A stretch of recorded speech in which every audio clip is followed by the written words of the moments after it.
Thank you for joining us today. I am Michael Shabaka with Manex Consulting.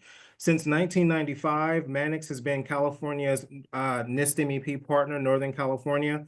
Manex provides services across the board to manufacturers in the areas such as ISO, food safety, lean manufacturing, and process improvement. Today, we will hear from 5 leaders about how they are navigating the current landscape of evolving and uncertain challenges and opportunities, including supply chains, tariffs, workforce development, and retention. I want to start with an introduction of the panel, and then we'll jump right into the discussion. Hi, Pallavi. We'll start with you from Emerald Packaging. Can you please introduce yourself and your company? Absolutely. Thank you for having me. I'm with Emerald Packaging, and Emerald Packaging is the largest flexible packaging manufacturer in the East Coast. We've been around for 60 some years, and we're completely vertically integrated in the sense that we do all of the extrusion here, all of the manufacturing here, and basically provide customers with finished packaging, flexible packaging solutions. We're in high performance films, we're in sustainable packaging. A lot of our portfolio is built around circular economy. We operate out of Union City, and we have about 300 employees here in Union City, and I'm really excited to be here. So thanks for having me. Thank you, Pallavi. Over to you, Sandeep. Could you please introduce yourself and your company? Yeah, thanks, Michael. It's good to be here. Everyone, hello. I'm Sandeep Duggal, CEO of Extron. We're a bricks and mortar last mile manufacturer based in Silicon Valley. We have a global footprint, East Coast, West Coast, Europe, with about 300 people and about 500,000 square feet. Ship about $2 billion. We handle about $2 billion a year of customer product, almost all in the tech and healthcare sector. We basically work with customers to preserve global sourcing models, but at the same time harden their supply chains and maintain a globalized economic and sourcing model in a post-COVID, post-tariff, post-China supply chain model. Things have really changed for tech and healthcare specifically. COVID was a game changer. And what we do is basically source globally, complete the manufacturing onshore, and then handle all the fulfillment, logistics, and returns for products that we build. So it's basically a light onshoring model, if I could call it that. Thank you, Sandy. Thank you, Michael. Over to you, Jared. Could you please introduce yourself and your company? Yeah, absolutely. My name is Jared Mathews, CEO of Mathews Mechanical. We're a Bay Area-based company, but we have offices up and down the West Coast. And our role is a bit different, I think, than most of the other folks on this call, but we are more of a support type company. So we do a lot of fabrication and maintenance, repair, installation of industrial equipment. So, when guys like Sandeep or Pallavi are looking for somebody to come fix their broken equipment or to make a new access platform or something like that to be able to work on their equipment, that's where we come in. Like I said, we're up and down the West Coast. We've been around for 34 years now. Family owned. My folks, my brother, various family members throughout the year have all worked for us, and about 60 employees. So we're also happy to be here and looking forward to the conversation. Thank you. Thank you very much, Jared. And Tom, can you please introduce yourself and your company? Yeah, thank you, everybody. I'm really, really excited to be here today. My name is Tom Arthur. I'm the Director of Operations at a company called EV Tech. We're based in Martinez, California. We're about 100 employees. And what we do is we actually are in the semiconductor industry. We build rather large machines and equipment that help support the largest semiconductor manufacturers in the world. We're kind of a niche kind of place. We're on the very bleeding edge of the technology. So we really help enable the advanced manufacturing of chips in the world by providing a lot of solutions for these large companies. So it's a significant challenge that we face all the time, but it's an exciting place to work. So I'm really happy to be on this call today and answer anybody's questions. Thank you. Thank you, Tom. And Susie, could you please introduce yourself and your company? Sure. Thank you so much for having me. I'm Susie Quesada, And with Ramar Foods, we bring people together with food. We manufacture in Pittsburgh, California, and we make Filipino and Asian food, distribute it all around the US, Canada, and to our military commissaries around the world. And excited to be a part of the conversation and support the community as best I can. Thank you. Thank you. Okay. Again, thank you all for taking time out of your day to chat with us. This is a very diverse panel. We have everyone from tech, food, packaging, you name it. So I'll start with the first question, which is, what are the key opportunities and challenges unique to your business in today's economy? Followed by, what are some of the solutions to your industry challenges that you have implemented or will implement in the next year? Susie, why don't you take that question? I'll read it again. What are the opportunities and challenges unique to your business in today's economy? Well, every year is a new challenge, and I think that's the fun about being a business owner. We have a lot of challenges this year based on inflation and rising costs, and it's really eating up into our margins.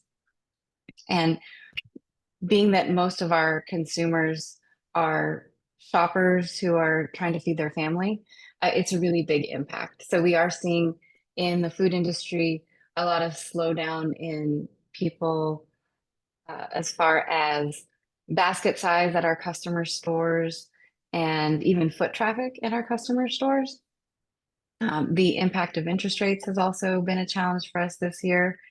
And because we get a lot of our packaging raw materials from different parts of the world, we're also seeing the impact of tariffs. So I would say, there's always a new challenge coming, and I really appreciate the fact that we have a community like this that we can talk about it with each other and support each other. Thank you, Susie. Are there any solutions that you're able to come up with to deal with some of those things? Well, as much as possible, because we are a people first company, we want to make sure that we nourish our community, we nourish our employees and our customers. So everything that when we come up with a challenge like this, we're thinking, how is this going to impact them? And what can we do to make sure that we stay true to our values and make sure that we are making the best decision for that community? So various things. Right now with the tariffs, we've decided that we are going to hold on our prices. And that's so that our shoppers and our families are not going to be impacted by that. I don't know how long we can hold though. We are waiting to see what's going to happen next month with tariffs, but we get a lot of our product from Asia, a lot from the Philippines, from Canada. So we're just on the edge of our seats trying to see what's going to happen next. That's really uncertain times. Tom, what are some of the key opportunities and challenges unique to your business in today's economy, being that you're more on the technical side of things? Well, it's opportunity. It seems like opportunities galore. The semiconductor industry, if anybody's paid attention to the news, is obviously booming. Intel's building fabs in this country. Samsung's building fabs. TSMC's building fabs. These are large companies that are continuing to expand their operations and invest billions of dollars into this entire kind of ecosystem. So where we find it to be challenging is just to kind of keep up, to be able to build and scale and to continue to expand our clean rooms and our operations and our things, and just to kind of keep pace with those larger companies is challenging for us. Certainly, that's part of what I deal with every day of where I work. And it's just about really just scaling at the right pace and not trying to overgrow too much and too fast, but to keep pace with it. So, we've been pretty fortunate of finding a lot of talent around the Bay Area. As we know, there's a lot of really great, talented people, highly technical people in this area of the world. So that's definitely, I think, a massive opportunity for us, that we just geographically, demographically, we have a very diverse workforce and a very talented workforce.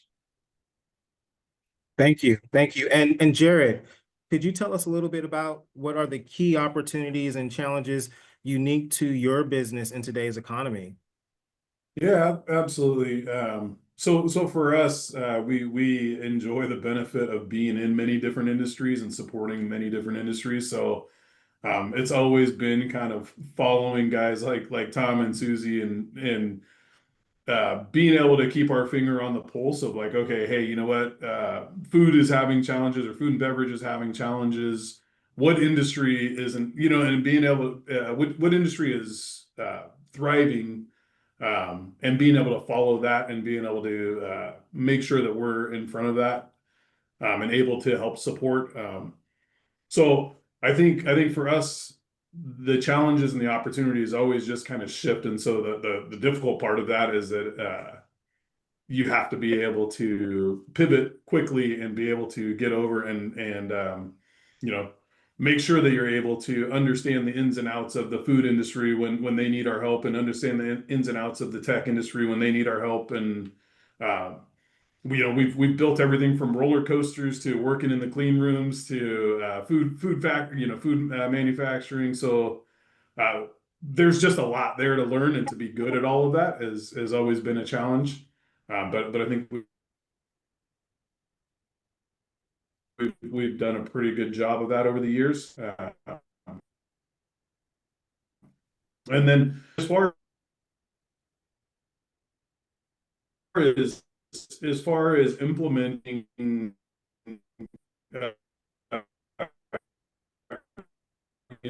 Oh, we've turned a lot to do a better job of documenting training. Oh, cut there. oh, we lost you a little bit there, Jared. You broke up a little bit. Can you repeat the last thing you said about the challenges and things you're implementing? We lost you a little bit. Yeah, sorry about that. Yeah, flag me again if I drop off. But we've been looking at technology and AI solutions for training and documenting our SOPs, and trying to streamline our processes so that we are able to be a little bit more nimble, and we have that training to fall back on, and being able to do a little bit more with less resources. So that's the key part of our strategy. Thank you. Thank you, Jared. And Pallavi, what are the key opportunities and challenges unique to your business in today's economy? Gosh, after listening to Tom, I'm wondering if we're just in the wrong market segment. Literally, I echo what Susie has to say.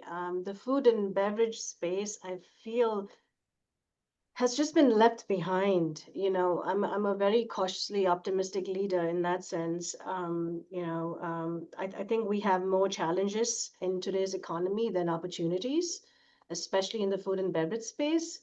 And I say that because around the demand around sustainability, it's the same. And today's economy versus yesterday's economy, it's about the same. But when it comes to raw material costs, or when it comes to labor shortages, or when it comes to regulatory pressure, things are different now, much different than what it used to be.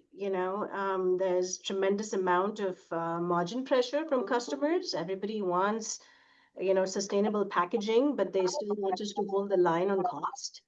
So, I mean, it's a challenging time, and with interest rates rising and banks being cautious, it's you've got to find investments that have high return on investments, or you've got to find leasing agreements that allow you to sort of give you the bang for the buck.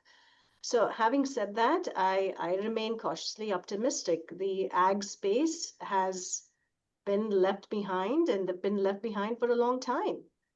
So I think there needs to be a lot that the state of California needs to do for folks like us, for folks like Susie, for folks like, Emerald Packaging, who've been left behind. And that's just how it is, around permitting, around laws, around regulation. There's much that remains to be done.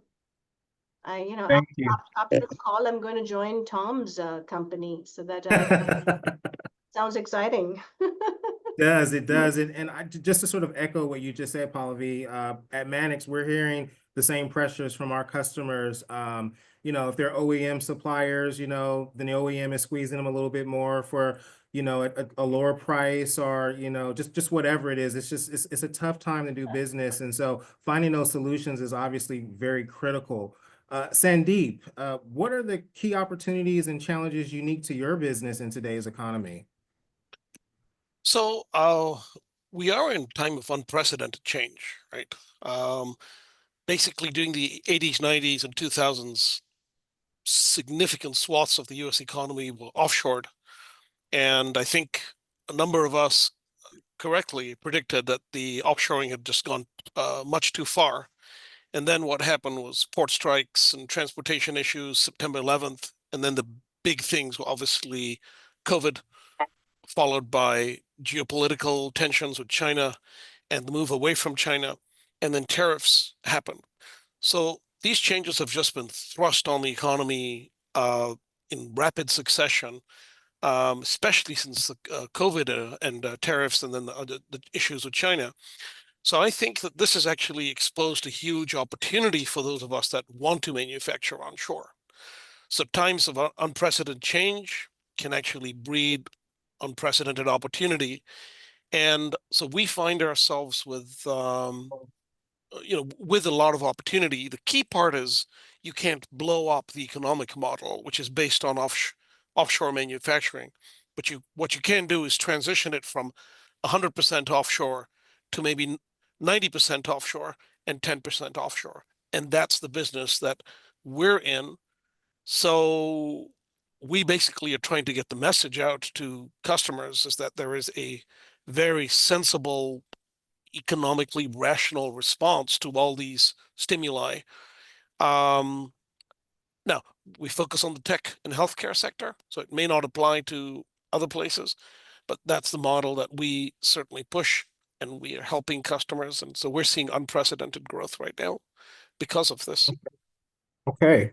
Thank you. Thank you, Sandeep. We've talked about tariffs a little bit. That's been mentioned by a few of you. So I'm just going to jump right into it because I know a lot of folks in the audience are probably wondering, how are any of you navigating that? So the question is, how have tariffs impact your business? And are you seeing reduced or increased demand from your customers because of it? Tom, why don't you take that question, and it'll be open to anyone that wants to chime in after that. Yeah, I mean, I think we all know that the tariff situation, I believe, is to me, it's dynamic. I think what's important, given the current administration and how it's communicated to the rest of the world, is that it can change any day. And I think it's good for us, and the way we've approached it at our company is not to overreact, right? Because it's very easy to overreact. You hear about a tariff in one country that's 100%, and next day it's not 100% or whatever it is. And so I think what you have to do is you just sort of have to wait and see sometimes. Fortunately, our supply chain and our supply base is pretty spread out throughout the world. We source globally. We've been doing that a lot since post sort of COVID.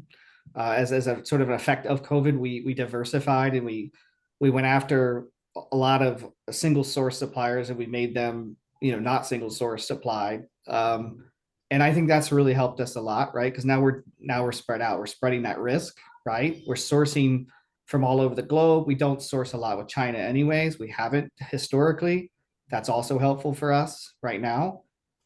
So I think it's about just spreading risk and also just being patient and trying to just sort of ride the wave, and not overreact too much. Thank you. Thank you, Tom. Is there anyone else that wants to jump in? Let me jump in on that one, because just to kind of tariffs amplified a move that was already beginning to happen. There was what we called an ABC move, anybody but China kind of move that was already underway. Tariffs amplified that. That I think so this has actually increased demand in our space specifically. It won't in every other industry, but it has in our space. So what we have to do is just look at the opportunity that this provides for onshore manufacturing. and see if we can actually deliver those goods and services in a way that make it uniquely advantageous to do certain manufacturing here stateside. You can't do everything. I saw a great quote, I think, I forget who it was from the other day, and said, why would we ever want to make Nikes in the United States? The answer is you don't, right? At least in my view of the world. So there will be opportunities for companies that are able to find economically rational solutions that meld the global and the domestic supply chain to make things work for their suppliers, for their customers, so they don't, on the next go around, move everything back offshore. So I think this hybrid supply chain may be something that we can evangelize. And I think that is something, for example, the government could also do, evangelize the stability and resilience associated with a hybrid supply chain. Much like, actually, it's interesting. You could actually be sitting here in my shoes, Tom, just because you've evangelized exactly the same kind of supply chain model that we espouse. Nice, nice. Sounds like it. Susie, you're in food, so that's a really unique business. And when it comes to tariffs, I mean, how is that impacting Ramar? It's a little bit harder for us because there are certain types of products, for example, the fruit that we put in our ice cream, that we can only get from certain parts of the world. They're just not grown here. And that makes it a challenge. What I'm kind of looking at is, we've done a lot of financial modeling to see how are the, if it's this percent, what's the impact? If it's this percent, what's the impact? So we've done a lot of that work. And again, we're also in a wait and see, as has been mentioned here on the panel, because it changes so frequently. Two of the things that I'm really working on is talking to our congressperson and letting them know what the impacts would be if the full tariffs do come to play next month. And I think it's important for us to talk to them and just let them know, like, as much as possible, we don't want it to impact our business in this way. And here's how it might affect our community, our employees, so that's one thing that I'm doing. And then being a manufacturer in the US, I'm hoping that maybe there are some exemptions that will be extended to us. I haven't really heard anything about that, but I'm not going to give up trying to find out if that's an option. I hope so. I hope we have some type of exemptions. I think that's really needed, especially with food. Not that I'm partial to food, but it's just such a unique business and it's a captive, group, and the margins are always really slim. So any type of tariff negatively impacts the business significantly. Pallavi, any thoughts on tariffs and how they've impacted your business? I am totally okay with tariffs, but I think there needs to be some common sense around how, it's on again, off again, on again, off again, which is causing so much chaos when it comes to long-term planning that it's just becoming a bit of a nuisance, frankly. We've gotten to a point where we've taken on tariffs associated with the raw materials that we're bringing in from outside. And the reason why we're bringing these raw materials from outside of the US is not because is because we can't find US manufacturers who can make these. And there's a reason why we're going outside of the US to get them. And trying to get them made in the US is going to take years. It's not a question of months. It's going to take years to bring that kind of infrastructure into the US. So what are we to do between now and then, right? So the whole question around tariffs for us is, okay, what is the mandate? There has to be a very clear and consistent federal mandate around tariffs. And to give you an example, we have a licorice customer who basically sends a lot of their product out into Canada, and they've been shipping millions of pounds of licorice into Canada, and they're sort of stuck with this question of how do you assign a surcharge to the tariff? Do you assign it into the price? And then when you put it into the price, it then becomes sticky pricing. It's not something that you can take off over time, right? And these are questions that haven't been thought through by the administration, or there aren't real clear directives as to how to impose tariffs, right? does it become a separate surcharge, a line item in your invoice? I mean, so there's all kinds of questions that are being asked around tariffs, and trying to make sense of it is where we're at. You know, we've already been hit with price increases from our suppliers, and we do have customers in Canada who we now have to figure out how to apply this surcharge to, right? So there's a lot of confusion around how things are being done, and I wish there was a little bit more clarity around the up and down nature of tariffs. So Yeah. Yeah, I agree. I agree. It's really challenging. It's hard to make a business decision when you don't know what's on the other absolutely, end of yeah. that decision. I mean, long term, I mean, short term planning was hard enough, you know, with all of the uncertainty. And now you're like, okay, there's no way I can plan. Don't ask me what my 5-year goals are now anymore. I don't know. I don't know Right. what my 1-year goal is at this point. So don't ask me about 5 years down the line. Absolutely. Jared, any thoughts on tariffs and how they're impacting Mathews Mechanical? Yeah, so again, I think my take on it is a little bit different than you guys, because you guys are my customers typically, right? So what I'm running into is especially like when the China tariffs got up to 145%, right? And I'm having to talk to somebody like Pallavi and be like, hey, I know that part that you ordered 2 months ago, or that we ordered for you for your equipment, and maybe it was a $10,000 part. Well, guess what? It just hit the port. And there's another $15,000 worth of tariffs. That $10,000 part's now $25,000. And one of the things that we found is that there's a lot of education that needs to happen. I mean, myself included. You know, when there were 10-20% tariffs, nobody really, okay, whatever. You know, you can kind of bake it into the price. But now when you're adding that extra $15,000, people are asking questions. Hey, why? Yeah. Why? Right? And a lot of us just we've heard the word tariffs, but never really paid attention to it. And so I think a lot of education and a lot more measured response, kind of like what Pallavi was saying, is look, you can't go from 145% and then just call her tomorrow and be like, oh, just kidding, they changed it. Exactly. Nobody can plan for Right. that. And I don't think that full process has been thought through, what the follow-on implications of that wave that we're riding is. So communication has been probably the biggest challenge for us, is being able to explain to folks like you guys, like, hey, we're not making any money off of this, but it's a cost that there's no way I can absorb it. Like, I'm losing money if I absorb that $15,000 before we even start. I mean, we just have to pass it on to our customers, you know. Yeah. It has to be that way, because But how are your customers reacting when you do pass it on to them? Or are you getting pushback? Yeah. And this is open for everyone. we have been getting pushback, you know, because they come back and say, hey, it hasn't gone into effect. And I'm like, well, it sort of has on some items. So I think there's a lot of back and forth going on, and at least in our space, our customers are pushing back. Well, Well, and that's about another, you.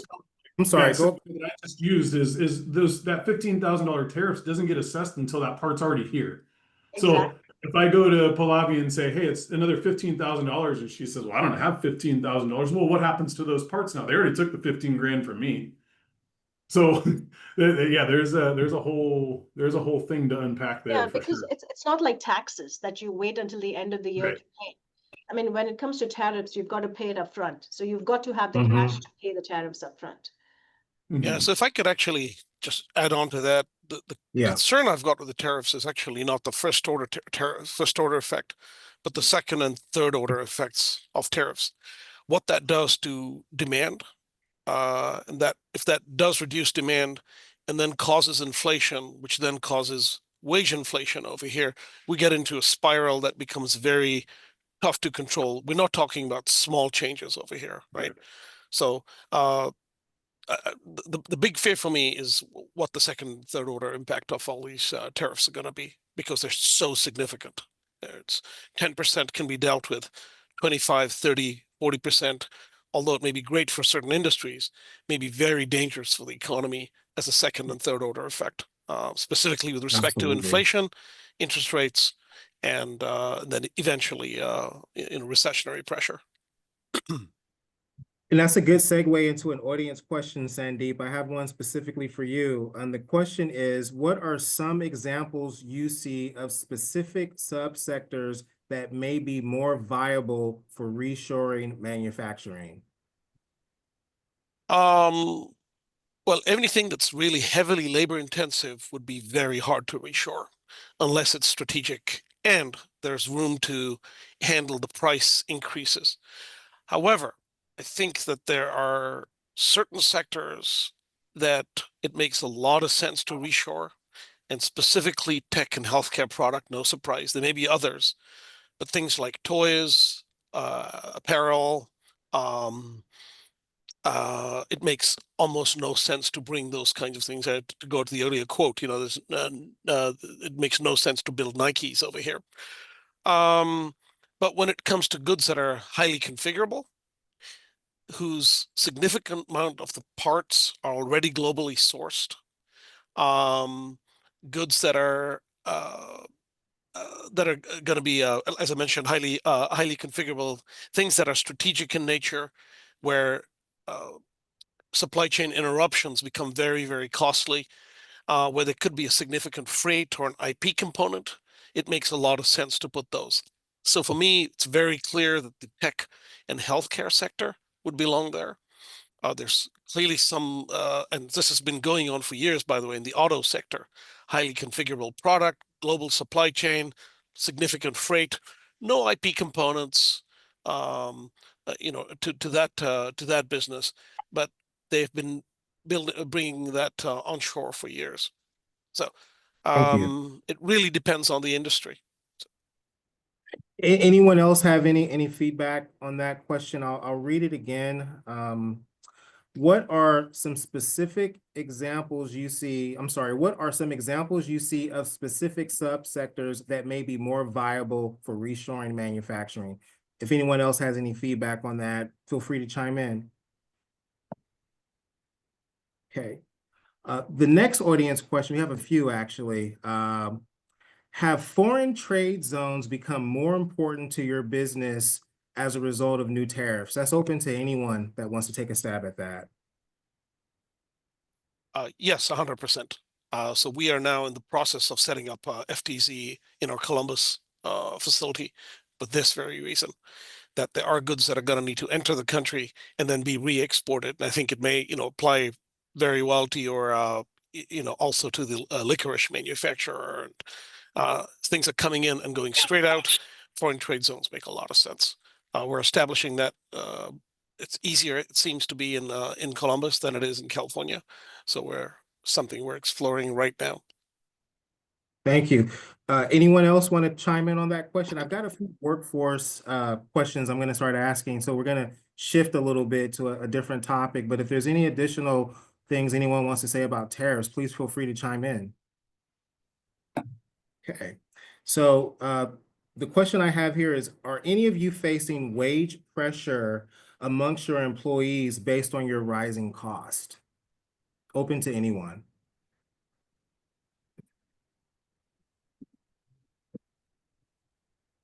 Well, I'll say that from the Manex perspective, definitely. It's hard to recruit. It's hard to retain. It seems like everyone sometimes takes another company's employee, especially if they have a specific skill set. So we have seen that on the Manex side. This is a good segue into an audience question about the use of AI as it relates to workforce needs and skills. And the question is, in the age of AI, what workforce needs and skills do you anticipate over the coming 5 years? Open to the panel, anyone that wants to chime in. I think I can start. We've always had labor shortage issues. It's not because of the current environment by any sense. At Emerald Packaging, we've tried to a cost of living adjustments have been made every year, trying to meet inflationary times. So I think for us, finding skilled labor in the flexible packaging space has always been difficult. And we continue to see that, whether it's maintenance technicians or whether it's, forklift operators or trying to find operators on flexible printing presses, it's always been hard. So I think I wouldn't say it's because of the current times, but it's been an issue that we've always struggled with, because California has not really been considered as the mecca, so to speak, for printing. There's a lot of talent in the Midwest, and we've been trying to figure out how to sort of bring folks from the Midwest into California to help fill these packaging and printing positions that we have. So it's always the wage pressure, sadly, has always been there. Your thoughts on I agree. And with us being in the Bay Area in particular, right? I mean, for a trade kind of based company like us, we're still competing with some of the Silicon Valley. For a project manager, for instance, that's making six figures for Intel or Apple or somebody, and that's and that's what the construction project manager is looking and saying, oh, that guy over there is making that kind of. So I think it's especially in the Bay Area, where in the Silicon Valley, we're always going to be faced with that, and I think it's the other non-tangible stuff that you got to leverage, right? You got to be able to make sure you're taking care of your people in all the other ways that's not always money. And creating the culture and the work environment that brings in that talent and nurtures that talent. The training is another big piece, right? And making sure that we're training folks to be able to succeed at their job and to see their value here is huge. I don't think that's anything new for anybody on this call. And then to the other question, the age of AI and the skills over the next 5 years, I think Chat GPT, at least on my team, has become like the go-to, right? Like that's like the new email for us, where people are kind of just starting to discover it and figuring out like, oh man, I could do so much more when I could just have Chat GPT create this spreadsheet. And obviously there's all the other versions, but I think leveraging those technologies and kind of helping people either that are older or more advanced in the workforce recognize that those tools are out there and how to leverage them, and always looking for the next one, because man, as AI becomes it feels like the technologies that are available, it's just getting faster and faster. That velocity of like, oh, now there's an AI tool that can answer your phones for you and put it into your CRM and do all that stuff, man. It's like, if you're not looking for it, it's passing you by, and the next guy's already doing it. Yeah, absolutely. Anyone else want to chime in on the use of AI and employees? I have another workforce question. Michael, if you let me. Yeah, I mean, obviously, I think just to kind of echo Jared's thoughts is, yeah, I mean, we're in the Bay Area, right? There's a lot of pressure for high wages, especially in the tech industry, specifically in the engineering sort of side of our house, right? The technical side of our house is finding really good, high quality, like really talented engineers can be very challenging, but not impossible, because I think, at least from my perspective, and certainly I've been part of my company for 7 years and I've seen it grow a lot. I started and we were 10 people and now we're 100, right? So, and we've been growing since I started in 2018, even through COVID. And I think a lot of that has to do with our culture. And to kind of what Jared was saying is, it has a lot to do with our culture. It has a lot to do with how we handle and treat people. It's a family-owned business that I work for. I've never worked for a family that is more generous and more forgiving and understanding of their employees. Understanding that we're all humans, we're all working adults, we all have kids, we all have spouses or significant others, and we're all, life is really, really crazy. And so I just think it's about understanding that we're all human, understanding that there's life outside of work, understanding that, that we're all in it together to try to make, forward this whole effort. So it has a lot to do with culture and taking care of your people. That's really, I think, at the end of the day, how you keep people and retain people. Obviously, it helps to continue to do cost of living and out, adjustments and things like that as well. But but it's always, I think, going to be a challenge, especially in the tech industry. When you're competing against the Googles and the Metas of the world, Facebook, whatever. And we can't like go, toe to toe with those large companies, but what can we offer? We could offer a pretty good culture, I think. So, that to me is, I'm glad that Jared brought that up because I think that's a really good point. Thank you. Thank you for adding that, Tom. Anyone else want to add anything to that? I have another question around workforce, but I don't want to leave this topic just yet if there's more feedback. Okay, the next question I have here is around apprenticeship programs, and it says, are any of you already doing or interested in starting apprenticeship programs to fill your future talent needs, and what would make it easier for you? It's open to the entire panel. Sorry, I'll go quickly again. We don't do really apprenticeships. We do an intern program.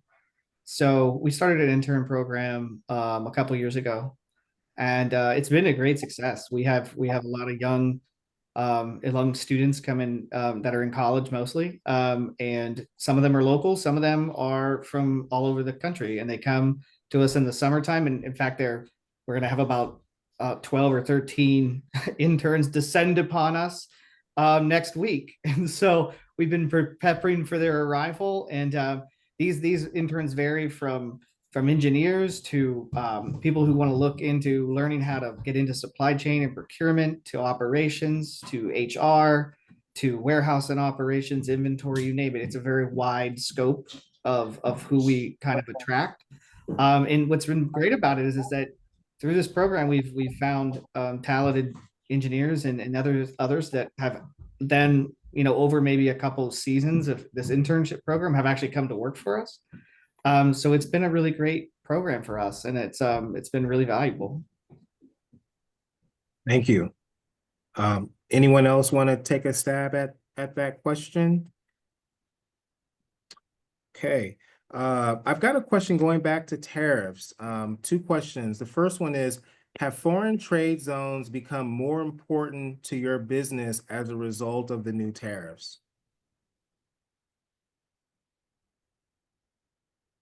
Anyone? I think Sandeep, you said definitely 100%, right? And I think there's a lot to that. I would say this. I think, yeah, we're kind of exploring that as well. I'll say this: we are currently opening an operation overseas in Singapore, and there's a lot of reasons behind that. Part of it's driven by one of our customers that they wanted us to have a physical presence there. And we're starting to learn how to leverage ways to leverage that office, as I'm in charge of setting this whole office up, and I'm currently building this whole thing out. We're learning a lot about how to maybe source things there and bring things into that country first before we have to do anything else. So that's just an example of how we've decided to, and it's our first effort really as a small company to sort of set up an operation outside of the United States. So it's been a big education for all of us. And I think it's going to be really valuable for us to be able to leverage a lot to what Singapore as a country has to offer. And it's been a really great experience so far. So we have a lot to learn, but we're excited. So. Thank you. Thank you, Tom. Anyone else want to add anything to that before I ask a question for Sandeep? Sandeep, you're pretty popular today. What was the question, Michael? Because unfortunately I had a bit of glitch on my Zoom, so I didn't hear the question. So the first question that Tom answered was around foreign trade zones, but this question that came in specifically for you, it touches on that. So let me read it for you. It says, what makes establishing a foreign trade zone more difficult in California than in other places in the country? Second part, what would we need GoBiz to support?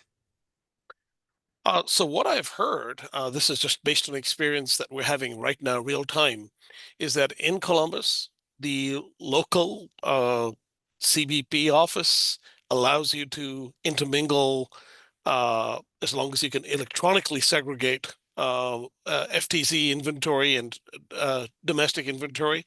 And in California, the rules seem to be that it's got to be fenced off. Everything's physically fenced off and completely different location. You can't electronically segregate the materials. And so that's, short one-line answer in terms of what we've heard. We're going through this process. I believe it to be true, but I'm not 100% sure. But this is what I know for sure that in California, fenced, segregated area is what was required by a company we worked with in Columbus. The people we've got on the ground are telling us that we just need to electronically segregate the materials. That's what I've heard about that. We're going through this right now, and hope to have it ready by September, October of this year. Thank you. A question I have here is around support from the state and the region, and it says, what kinds of support would you like to see from the city, region, or state to support manufacturing? And that's open to the entire panel. Again, I'll read it one more time. What kinds of support would you like to see from the city, region, or state to support manufacturing? I'd happily take a stab at that. I think that ultimately bringing manufacturing in an environment where those skills have been eroded significantly over the last 40 years of offshoring, I think putting some kind of sensible tax breaks, just like they do in Germany, for encouraging apprenticeship programs or hiring people and training them. So in other words, hey, company, here, hire a person, the government will make up 50% of the wage, and once the person's hired, trained, you can bring them on full time. But call it a partially subsidized or partially funded apprenticeship programs. That's clearly one thing that can be done. I think manufacturing is going to require a retooling of not only the labor, but significant part of the compliance and permitting and all those kinds of process. California does have a program that, but I mean, truthfully, I think for companies that it's basically I think largely from what I've seen funded by companies that know somebody who knows somebody, and they get the money from the state. It's not been a very well publicized program, and I don't think it's been an extremely fair program for the small businesses that are going to need to get established to reestablish manufacturing stateside. Yeah, that's a good segue. Jared, you mind taking a stab at that question as a smaller company on the panel? What kinds of support would Mathews Mechanical like to see from the city, region, or state to support manufacturing in your area? Yeah, absolutely. I mean, I think, Michael, you and I have worked together for many years now, and a lot of what you guys have done is great. And it'd be great to see more of the support for training and the promotion of local manufacturing supported by the cities, right? I mean, we get things like the EDA and as a region helping support, but what we've seen from a lot of some cities are better than others, and we've over the years moved through Newark and Union City and at one point Fremont back in the day. So my experience is kind of limited to those, to this real close area, but some cities are better than others at helping promote and just like connecting somebody like us with somebody like Pallavi to say, hey, did you know that there's this company in your backyard that can help support your operations? And vice versa, right? We could be out there helping promote each other and creating that community. So I think that's one of the big steps is promoting businesses within the neighborhood or within the community, but also that training piece and helping in our schools and our high schools. Like, not everybody has to be a doctor, not everybody has to be a lawyer. Hey, there's something honorable in helping design packaging for a company like Emerald Packaging, or creating drawings for a company like me that's going to support a company like Sandeep's company, right? Like, so I think we've all heard it, right? The promotion of trades in schools is fortunately getting a little bit more traction than it was 20 years ago, but more can be done, I think, on a more local level in the city, especially in the city realm of promoting that and helping support organizations like yours to get in and help us do things like develop training programs and that kind of stuff. Great, thank you. And I saw you nodding your head, Susie. You have a massive food company in Pittsburgh, of all places. what would you like to see locally to support Ramar Foods from the city, region, or state in your efforts to manufacture the food that you make? I was nodding because I really agree with what Jared was saying, in that we just need more support. There's manufacturing, kind of like, Gen X. We're not really talked about, especially in the Bay Area, because there's all this, there's this shiny new, Silicon Valley is right there, and all the kids want to start their own businesses and be a part of that. And there's a lot of exciting opportunities in manufacturing. And if we had more support in the schools and just talking about it. I know that Manex, you've helped us with the manufacturing day in October, and how great that is to just bring people to our place and talk about the opportunities. So I agree that just more community advocacy to help us get the word out that there are some really amazing careers that people can find in the manufacturing space. Yeah, there really are. Manufacturing Day used to be a day. It's in October, but now it's the whole month. And it's if for folks on the webinar who aren't familiar with it, it's an opportunity for you to tour manufacturing plants that have open houses. It's also an opportunity for you to showcase what you do. It is targeted to the younger crowd. So these are oftentimes high school students that are being introduced to manufacturing at a very young age, so they understand it. Because a lot of people think of manufacturing as this dirty industry, and it really isn't. I mean, there's a range when it comes to manufacturing, from a foundry to a clean shop like what you do, Tom, at EUV Tech. So there's a lot of in between to that. So absolutely, Manufacturing Day is always a great way to showcase your organization, and also to showcase it to some of your city leaders as well. We often have a lot of senators and a lot of public officials that like to attend those. So it's always another way to have someone that has some power to see what you do and make some influence either in Sacramento or in your local government offices. Pallavi, I don't know if you have anything to add to that before I go on to the next question. Just wanted to check. Oh, no, I 100% agree with what Jared and Sandeep and Susie and Tom said. We really have to make manufacturing cool again. It's sort of like, especially in the food and ag space, we need more youngsters, coming into the mix. Having said that, one of the questions was, what do we need to do to sort of bring production back into the US? And if we can get, dovetailing on what Sandeep said, we really need some kind of federal and state tax credits, sort of like how the CHIPS Act was, the CHIPS initiative. Yeah. We need that. We need, better financing, low interest financing programs. I mean, those are some things that the government needs to do to promote bringing manufacturing back into the US. And on the workforce development side, I guess I'm going to say something that's controversial. We really need an immigration reform. We really do need, especially in the ag space. The ag space it's $1 trillion economy.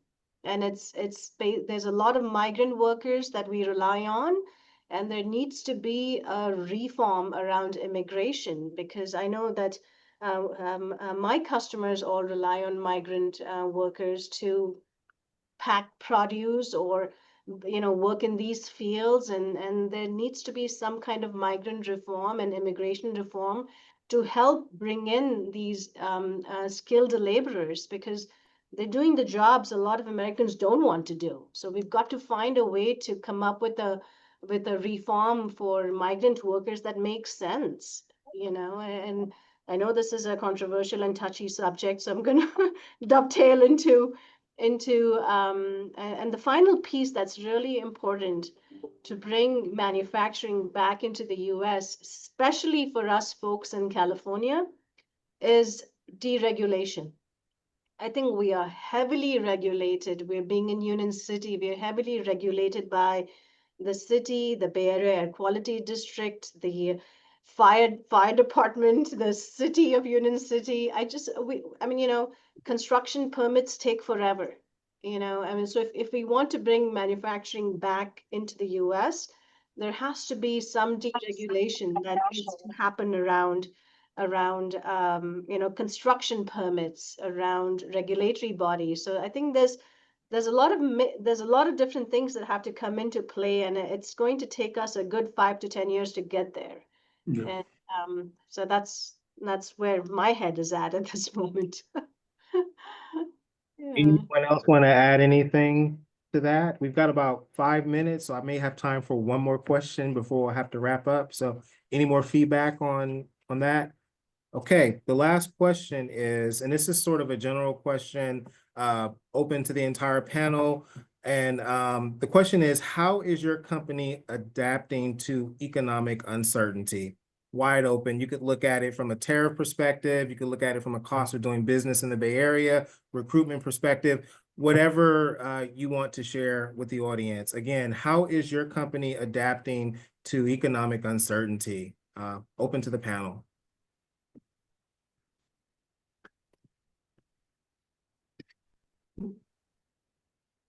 All right. Yeah, I mean, we are cautiously optimistic. And that's my one line. Yeah. I think everybody is at this point. I think for us, it's just about, planning, controlling what you can control, and trying to keep your costs as low as you can and be as efficient as you can with your resources. But also sticking to your roots, right? And just like everything else, it's cyclical. And while it may be uncertain right now, eventually it'll stable back out, and then it'll be uncertain again. And so I think sticking to your roots and remembering kind of what you're here for and what you came from. We've been having a lot of discussion on our side about continuing to earn our customers' business, and we were fortunate through COVID that we actually stayed pretty busy, and I think people tend to get a little bit comfortable in that. And then it's like, oh, well, the work's always going to be there. And so I think periodically some shakeups like this aren't necessarily a bad thing. As long as you manage it and you're paying attention to it and not getting complacent. To me, that's the core of it is that complacency piece. And again, coming back to, for us, it's been particularly earning our business every day, right? And what are we doing to make sure that our customers feel valued and that they keep coming to us, and that, while their sales may be down and they may not have the money to spend, what are we doing to help them with that? And because eventually when things turn around, we still want to be there. Thank you. Thank you, Jared. Anyone else want to provide any? I'll add a couple of things to that. One thing specifically is that aligning and having flexible contracts. It's hard to do in times when things are busy. And I'm specifically referring to real estate contracts, because real estate contracts, at least in our business, are some of the biggest costs in our space. And if business slows down, those contracts don't just go away. So I think aligning contracts so that they can be flexible, that's much easier said than done. I should add. And then the second thing is just having a really good, optimistic team.